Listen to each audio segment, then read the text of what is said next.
What's up, everyone? DeLuca back here with another week of my women's basketball takeaways. It wasn't the most stacked week of games, but I do have 3 solid takeaways. Let's get into it. Well, one of the better games of the week was Baylor versus Miami, just when it comes to the rankings and the on-paper matchup. And we got to start talking about Baylor as one of the top teams in the country.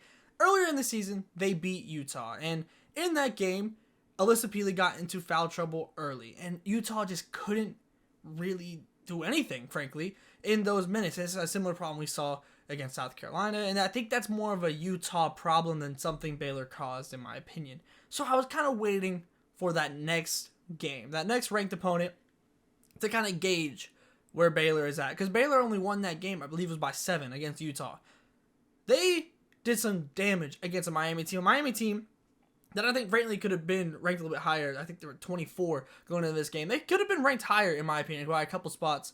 But Baylor is playing phenomenal basketball right now. They are one of the most complete team offenses that I think we have across the nation right now. When it comes to everyone being involved, the ball moving around, it's honestly really fun and really beautiful offense to watch. I've been really enjoying kind of diving into their team. And now they have that next win where I'm like, okay, Baylor's legit. You know, like I thought they were good. I didn't know how good, and now I'm feeling better. And I think now, I mean, they're undefeated. They have a great win against Utah, another really good win against Miami now. There's no reason for them not to be in the top 10 of the rankings. And all my sights are set now on December 30th because Baylor will be opening Big 12 play against Texas at Texas.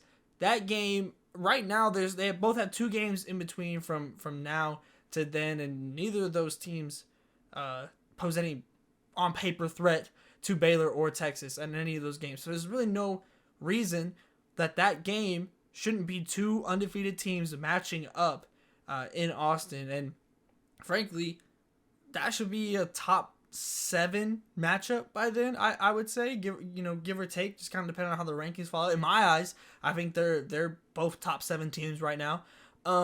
So looking forward to that game, it's gonna be interesting to see how this Baylor offense goes against that Texas defense. That I mean everyone knows if you're on a Vic Schaefer team, you're playing some defense, and so I'm just all eyes are looking towards that game. But it's time to give Baylor the respect that they have absolutely deserved and earned throughout this season now. The offense is flowing. It's beautiful. I can't wait to see that matchup on December 30th against Texas. It's going to be an amazing kind of clash of styles. And Baylor's legit.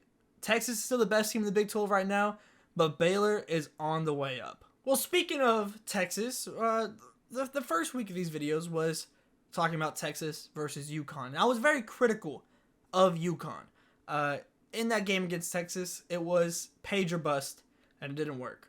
Then, Yukon goes to play North Carolina, and it's page or bust, and Paige absolutely hoops. Plays out of her mind on both sides of the ball, and they beat North Carolina.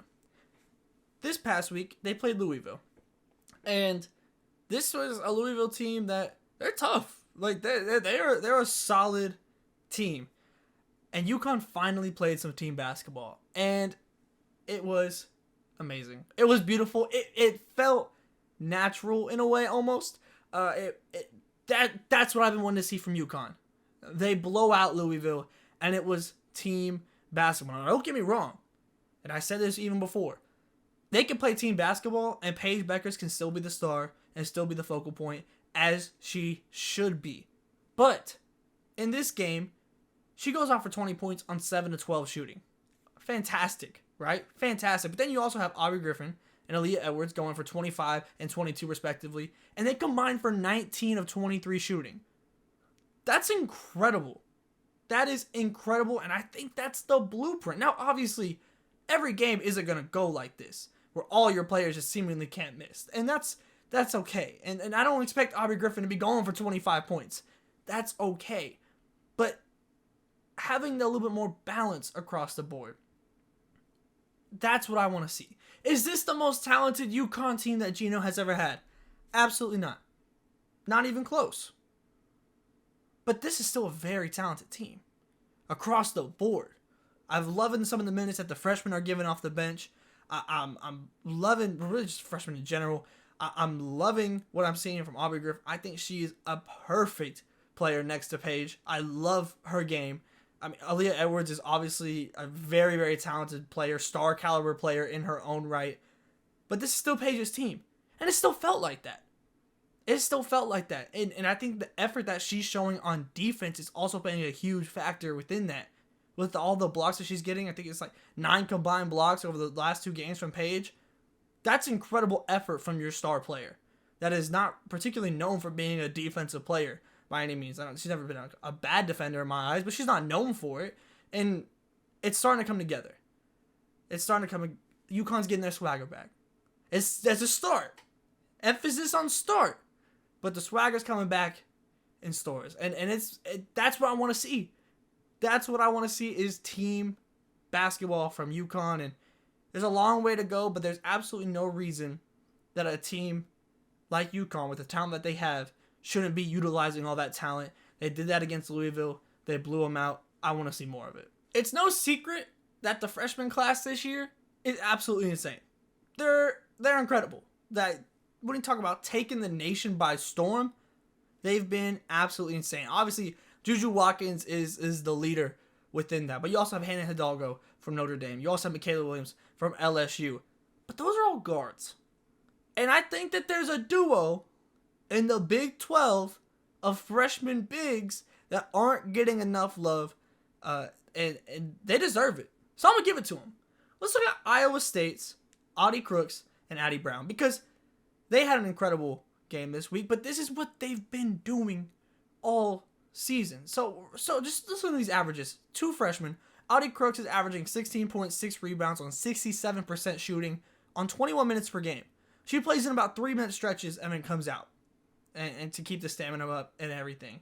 Addie Brown is averaging 14 points, 8 rebounds, 6 assists. A triple-double's in her future, y'all. A triple-double is going to come at some point. I don't know if it's going to come this season, but there's absolutely a triple-double in her future. And she's dealing out assists. She's 6'2". That's what she's listed as. She's 6'2". And she's just out here dishing.